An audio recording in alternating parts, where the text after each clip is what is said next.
राशिद महमूद सुमरो साहब जो कि इस वक्त कराची में एहतजाज में शामिल हैं, खुद मौजूद हैं, सेक्रेटरी जनरल हैं जमीयत उलमा इस्लाम फ़े के। बहुत शुक्रिया सुमरो साहब। आप लोगों ने कहा था कि हम आवाम को नहीं तंग करेंगे, शहरों के अंदर नहीं कर रहे हैं, बाहर तो कर रहे हैं। ताजिर परेशान हैं, जो दूसरे सूबों में नकलो हरकत है आवाम की वो मुतासिर होकर रह गई, आपने सड़कें बंद कर दी हैं। जहाँ तक बात है आवाम को तकलीफ़ देने की, तो कराची के अंदर कोई मार्केट, कोई कराची का रोड, कोई रास्ता, किसी किस्म की कोई ब्लॉकेज नहीं है। अंदरून सिंध 29 सूबे सिंध के अजला हैं, पूरे अंदरून सिंध में कहीं कोई ब्लॉकेज बैन सूबाई तौर पर जो एक रास्ते हैं सिर्फ वो बंद कर दिए गए हैं, उसके अलावा कोई ब्लॉकेज नहीं है। बलूचिस्तान से जो कराची की तरफ रास्ता दाखिल हो रहा है, बलूचिस्तान से जैकबाबाद या मोटरवे से सक्खर या कंदकोट कश्मोर या उबावड़ों से सिंध में जो रास्ते बंद हो रहे हैं उनको ज़रूर रोका गया है। लेकिन वहाँ भी आज आपने देखा कि बारातों को भी रास्ते दिए गए और ख़वातीन को भी रास्ते दिए गए, एम्बुलेंस को भी रास्ता दिया गया।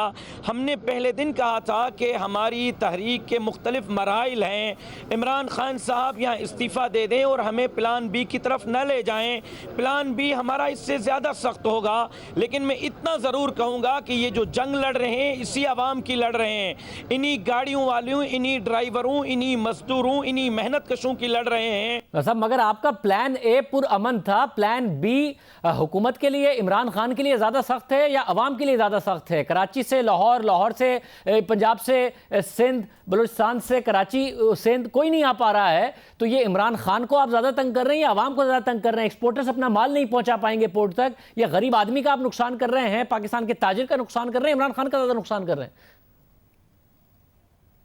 हम जो आज इमरान खान को इस बात पर तो मैं मुबारकबाद दूंगा कि उन्होंने ये वादा तो पूरा कर लिया कि डॉलर को टमाटर के मुकाबले में गिरा दिया है। अब एक टमाटर $2 में मिल रहा है।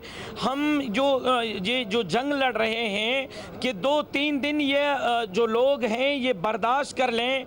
ऐसा न हो कि ये अगर मज़ीद हमारे कौम के ऊपर मुसल्लत रहा, ये हुकूमत इस मुल्क के ऊपर मुसल्लत रही, आज 50-50 हज़ार तनख्वाह वाला बंदा भी बिजली का बिल अदा नहीं कर सकता, आम आदमी 2 वक्त की रोटी नहीं खा सकता। हम उनको कह रहे हैं कि हमारे साथ एहतजाज में शरीक हो जाएं। हम अवाम की जंग लड़ रहे हैं, पाकिस्तान की जंग लड़ रहे हैं।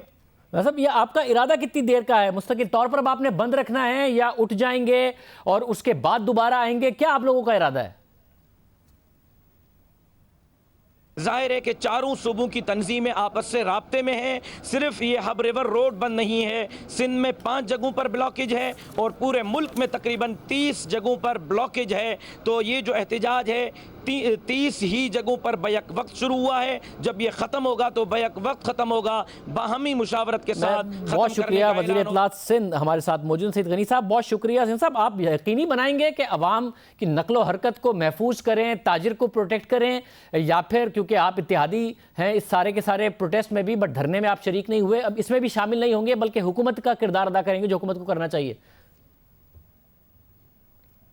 शाहज़ब देखें, एक तो मैं समझता हूँ कि मौलाना साहब ख़ुद बहुत समझदार आदमी हैं। उन्होंने जिस तरह अपने इस एहतजाजी तहरीक का जो प्लान ए था जब शुरू किया और जब तक उन्होंने चलाया, उन्होंने इस बात का ख़ास ख्याल रखा कि लोगों को तकलीफ़ ना पहुँचे, और मैं समझता हूँ कि उसमें वो कामयाब भी रहे और इसको लोगों ने पजीराई भी की और अप्रिशिएट भी किया।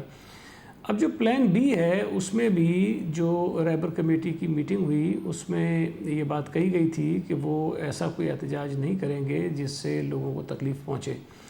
तो मैं कल से ये कह रहा हूँ और हमारे कुछ लोग यकीनन उनसे राब्ते में भी हैं कि अगर एहतजाज करना है वो बिल्कुल करें, हम शायद उनकी हिमायत भी करेंगे, लेकिन इस किस्म का एहतजाज जिससे लाखों आम शहरियों को तकलीफ़ पहुँचे और उन शहरियों को तकलीफ़ पहुँचे जिनके मसाइल को हल करने के लिए, जिनकी मुश्किलात को कम करने के लिए हुकूमत के ख़िलाफ़ एक एहतजाजी तहरीक चला रहे हों, तो मैं समझता हूँ कि ये हमारे लिए परेशानी की बात ज़रूर होगी।